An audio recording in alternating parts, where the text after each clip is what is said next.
Hi, everyone. Welcome to today's podcast. I'm Mark and I'm here with Emma. Hi, Mark. Hi, everyone. What's the topic for today? Today, we're asking a big question. Do you have to speak perfect English? This is something that affects learners all over the world. Many people believe they need to sound flawless to be taken seriously. Oh, that's an interesting question. I think many people feel stressed about this. Exactly. Many people feel nervous when they make mistakes in English, but is it really necessary to be perfect? It might not be as important as you think. I suppose we'll discover the answer as we go. Yes, we will. Stay with us as we explore this topic and share some helpful tips. Let's get started. All right, Emma, let's start by talking about why people want to speak perfect English. Why do you think that is? Well, I think people are often afraid of being judged if their English isn't flawless. There's often this fear that one small mistake will overshadow everything else they say. That's true. I've heard that a lot.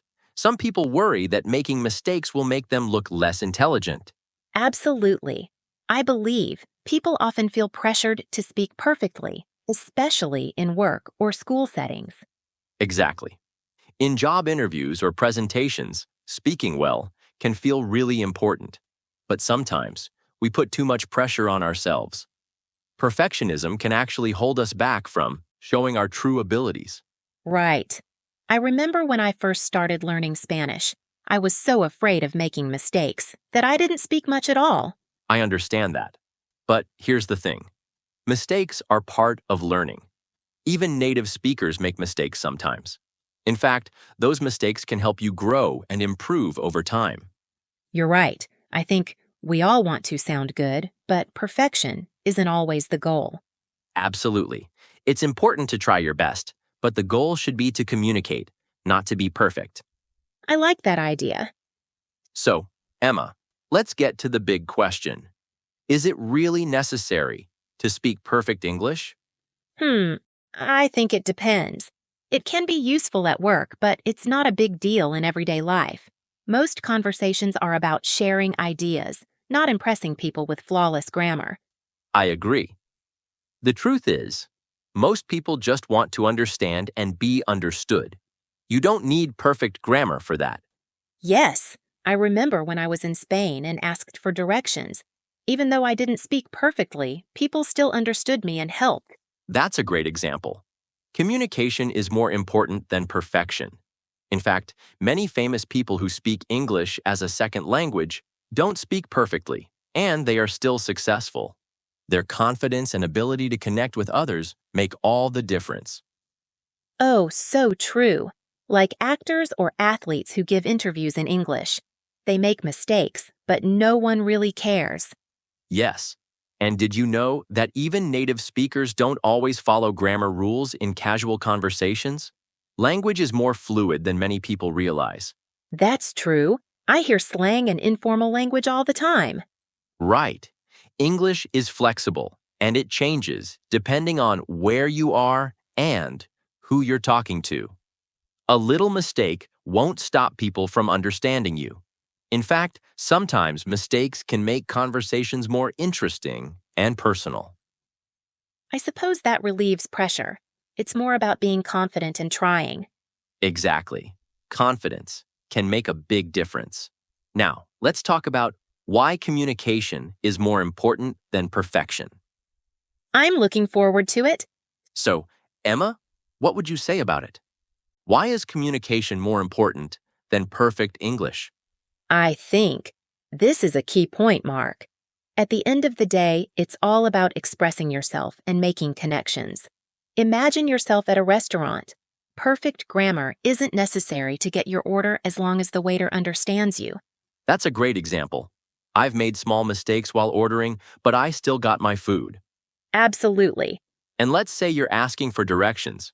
People will understand even if you say, "Where is bus station?" instead of, "Where is the bus station?" It's the main point that matters, not the small mistakes. Yes.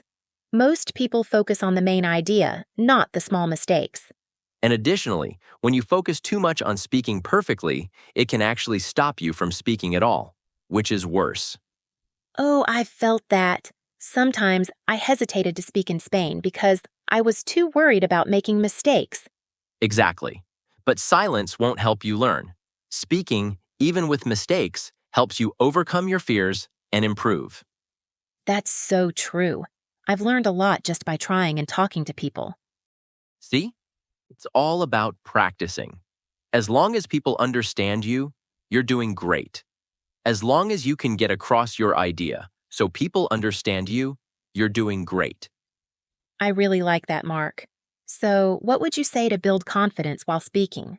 I'm glad you asked. Let's give our listeners some tips to feel more confident when speaking English. Confidence is often more noticeable than accuracy. Great idea. I think one of the best tips is to practice as much as possible.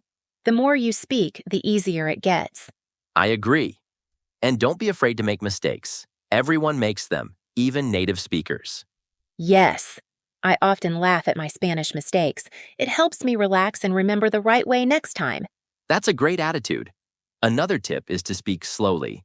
You don't have to rush. Taking your time helps you think about what you want to say. Oh, I love that tip. Also, listening to English, like podcasts or TV shows, can really help.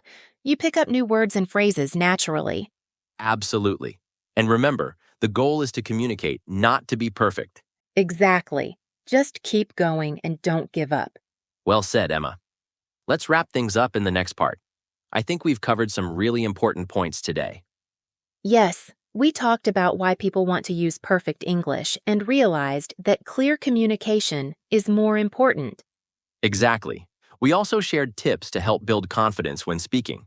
Remember, making mistakes is part of the learning process. That's right.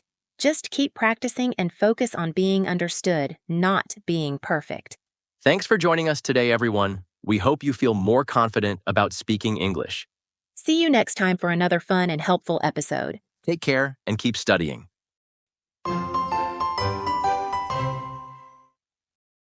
Hi everybody, I'm Eric. I'll explain today's words. Let's have a look at them. The first word today is flawless. Then we will continue with to hesitate and to overshadow. Then to overcome. And the final one is at the end of the day. Let's start with the first word. The first word is flawless. It means something is perfect and has no mistakes or problems. For example, her performance was flawless. It means that her performance was perfect and had no mistakes.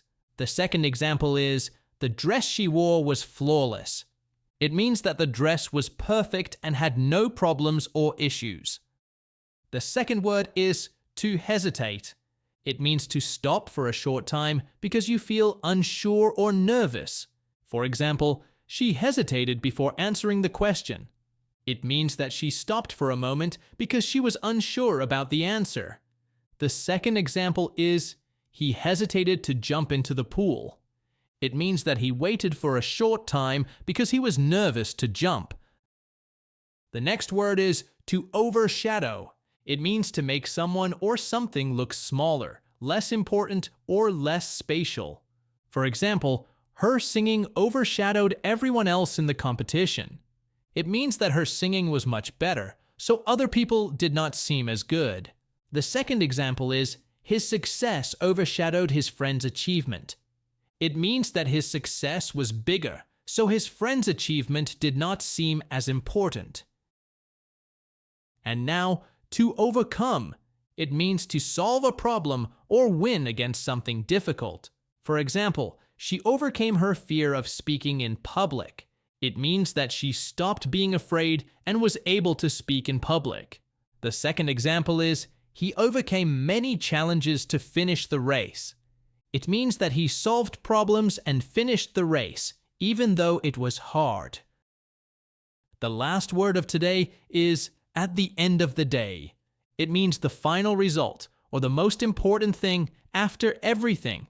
For example, at the end of the day, family is the most important. It means that in the end, family matters the most.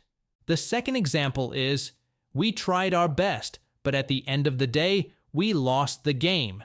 It means that after everything, we still lost the game.